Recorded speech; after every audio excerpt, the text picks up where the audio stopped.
dan berkolaborasi dengan PKS dan tentunya dengan Nasdem. Alhamdulillah, kami keluarga besar Partai Demokrat turut berbahagia atas peringatan Milad PKS yang ke-21.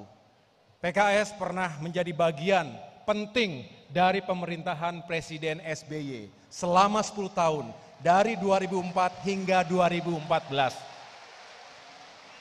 Tentu ada banyak pertemuan visi kebangsaan di antara kita yang menjadi bekal bagi upaya menjaga persatuan dan kesatuan, memajukan demokrasi, pembangunan dan peradaban, serta bersama-sama mewujudkan keadilan dan kesejahteraan.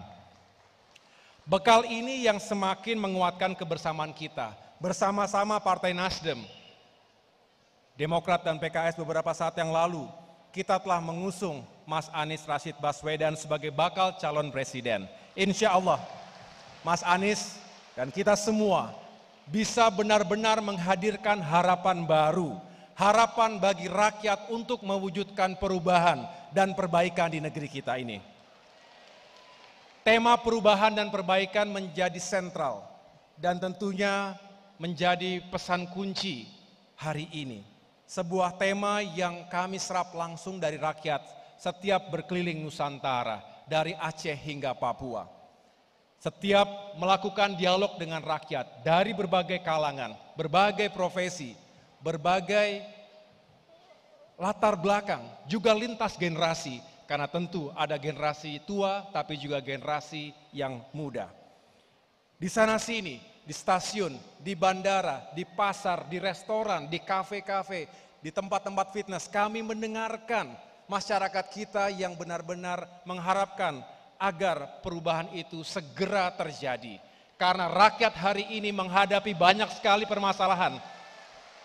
Betul ya Bapak Ibu sekalian ya?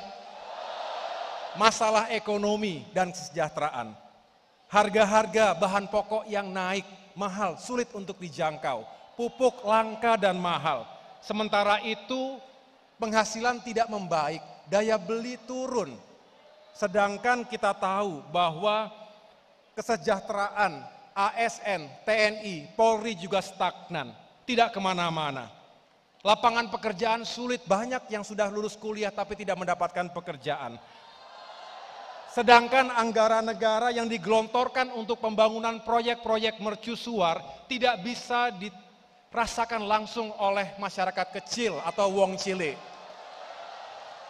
Di sisi lain, utang Indonesia terus membengkak, lebih dari 7.800 triliun. Bertambah lebih dari 5.000 triliun sejak 8 tahun yang lalu. Jauh di atas keamanan fiskal negara kita. Para tokoh nasional termasuk Pak Yusuf Kalla mengingatkan, siapapun presidennya ke depan, siapapun yang akan memerintah ke depan akan terbebani dengan utang yang sangat berat. Jadi Mas Anies Baswedan, ini merupakan tantangan terbesar nanti jika insya Allah Tuhan menakdirkan Mas Anies menjadi Presiden Republik Indonesia. Selain itu, Bapak Ibu sekalian, banyak yang merasakan praktik penegakan hukum yang seolah tajam ke bawah, tumpul ke atas. Tajam ke lawan, tumpul ke kawan. Kita tahu, mengamankan kawan politik dari proses hukum adalah obstruction of justice atau menghalangi penegakan hukum. Sedangkan menggunakan instrumen, saya ulangi, menggunakan instrumen hukum untuk menghabisi lawan politik, namanya abuse of power, penyalahgunaan kekuasaan. Kedua-duanya tidak sepatutnya terjadi di negeri tercinta Indonesia ini. Sementara itu, kualitas demokrasi mengalami kemunduran. We are on the verge of a serious democratic regression. Seperti di jurang sinergi dan berkolaborasi dengan PKS.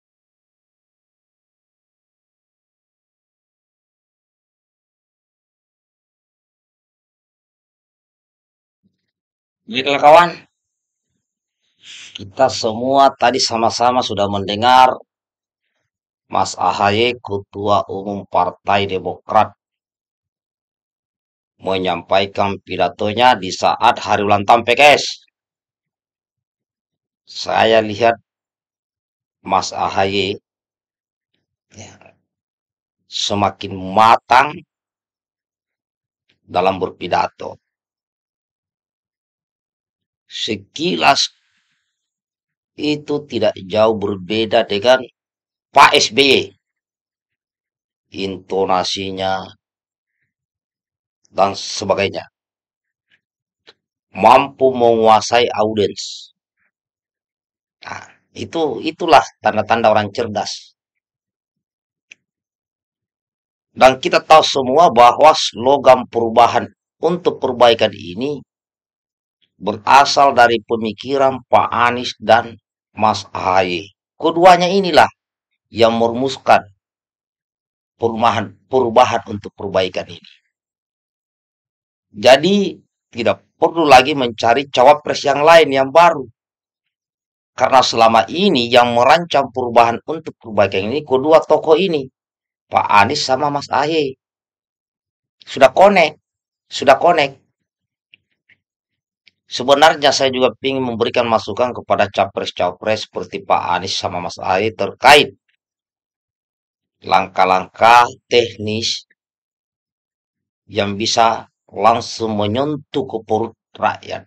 Sebenarnya saya ingin menyampaikan, ya semoga keinginan saya untuk menyampaikan ini bisa terpenuhi. Ke salah satunya bisa ke Pak Anies atau ke Mas Ahaye, yang mana saja. Karena yang sudah kami lakukan di komunitas kami itu langsung menyentuh perut rakyat, dipraktekkan langsung. Dan jika itu dilakukan maka uang bertambah setiap hari. Uangnya bertambah setiap hari. Dan itu sudah kami praktekkan dalam sebuah komunitas. Yaitu masalah ekonomi. Jadi apa disampaikan oleh Mas Ahaye tadi dalam pidatonya sangat betul. Bahwa permasalahan negeri ini saat ini adalah masalah ekonomi, masalah kemakmuran. Ya termasuk Pak Anies menyampaikan itu. Makanya kawan jangan pernah ragu mendukung Anies Ahaye untuk 2024. Ya, dan pesan saya kepada sahabat kurang Indonesia, jika beda pilihan dalam cawapres ini, biarkan itu terjadi. Tidak perlu memfitnah, menghina, menyebarkan berita hoax terhadap capres-cawapres yang tidak didukungnya.